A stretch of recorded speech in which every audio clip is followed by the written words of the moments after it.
So I guess today's talk, who are the allies of the Uyghurs, the good, the bad, and the very bad? The point here is, I totally appreciate and I totally understand that as a result of not just the abandonment, but the treachery, the complicity of Muslim majority governments and countries has led our Uyghur brothers and sisters and our Uyghur Muslim brothers and sisters to now resort out of desperation any kind of help from anywhere.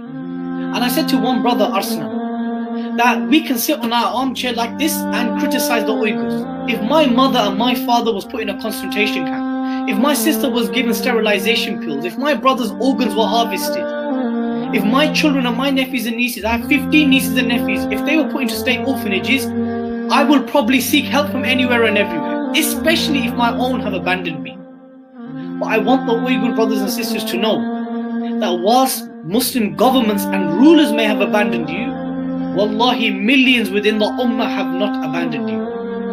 And they are truly the allies of the Muslims, because Allah tells us the believing men and the believing women are allies of one another. Allah tells us this. Allah, who created me and created you and created the heavens and the earth, He told us the believers are allies of one another.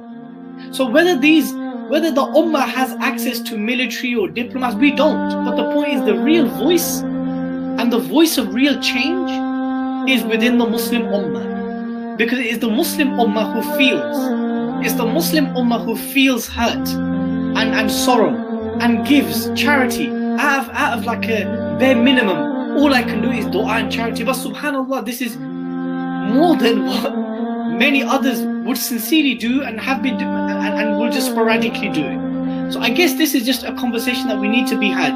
I fully appreciate that out of desperation and hardship, that we seek alliances and help from anywhere and everywhere, even those who have a track record of oppressing Muslims. I should also add, and this may be a bit controversial, but I'll say it. If America is enacting anti-China policies and China is enacting anti-America policies, and 2 or 3 or 4 or multiple oppressive nations who have a track record of oppressing Muslims are at it at one another, let them be.